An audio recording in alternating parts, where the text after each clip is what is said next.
안녕하세요. 부산 미소담 한의원 덕천점 원장 공신호입니다.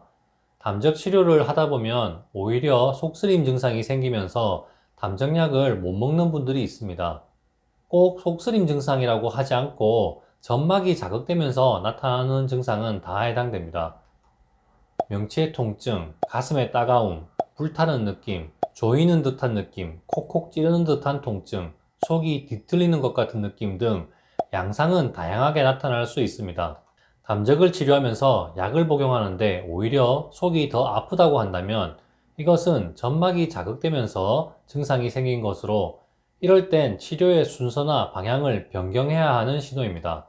담적부터 치료하는 것이 아니라 점막의 염증, 위축부터 먼저 치료하라는 몸의 신호죠.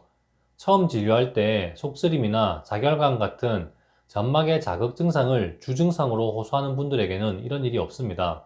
바로 점막의 염증부터 치료를 시작하니까요. 위내시경 검사를 했음에도 위장과 식도에 염증은 전혀 없다면서 깨끗하다는 진단을 받은 분, 위산분비 억제제를 장기간 복용하면서 제산작용에 의해 점막의 자극 증상이 없는 것처럼 가려진 상태로 한의원을 찾아온 분, 속쓰림 증상보단 소화불량 증상을 더 호소하는 젊은 분, 이런 분들에게 담적 치료약을 처방했을 때 간혹 점막이 자극되는 증상이 생길 수 있습니다. 담적을 치료하는 약은 맵거나 쓴맛의 약재가 많습니다. 점막이 자극에 예민한 상태일 때 담적약을 복용하면 점막이 자극되면서 속이 아픈 증상이 심해질 수 있습니다. 담적 치료 중 속쓰림 증상이나 다른 점막 자극 증상이 생기는 분은 바로 말씀을 해주셔야 합니다. 점막의 자극이 심하지 않을 땐 담적약 복용을 식후 바로 복용으로 변경하거나 제산제와 같이 복용하면서 치료하는 방법을 선택할 수도 있습니다.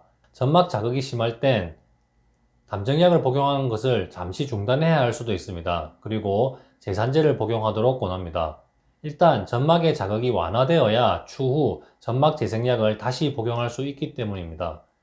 제산작용이 있는 약은 오페산 같은 한약 처방도 있지만 내과에서 약을 받아서 복용토록 권하기도 합니다. 효과가 좋은 약이 있으면 얼마든지 같이 하자는 마음으로 서로 간에 배척하지 않아야 한다 생각합니다. 점막에 자극이 심하지 않다면 하루 이틀 정도면 속쓰림 증상이 없어집니다. 자극이 심한 분들은 2주 이상 조리해야 할 수도 있습니다. 가급적 이런 일이 없도록 하기 위해서 처음 진찰할 때 여러 가지를 꼼꼼히 물어보려고 노력 중입니다. 제산제를 오랫동안 복용해서 속쓰림 증상을 가려놓은 상황은 아닌지, 사과나 귤 같은 과일을 먹어도 속이 아픈 것은 아닌지, 김치를 먹어도 속이 아프진 않은지, 위염에 좋다는 양배추를 먹었을 때 오히려 속이 더 아프진 않았는지, 다른 한의원에서 위장에 좋다는 약을 먹었을 때 자극되진 않았는지, 새벽에 자는 중 속이 아파서 깨진 않았는지, 소염 진통제나 해열제, 항생제를 조금만 먹어도 명치가 뻐근하게 아파지는 것은 아닌지, 이런 질문들에 yes라고 답하는 것이 있다면 점막이 예민한 상태로 자극에 취약하다는 것을 뜻한다고 해석할 수도 있습니다. 이런 분들은 소화불량 증상이 있어도 점막 재생 치료부터 우선하는 쪽으로 선택하는 편입니다.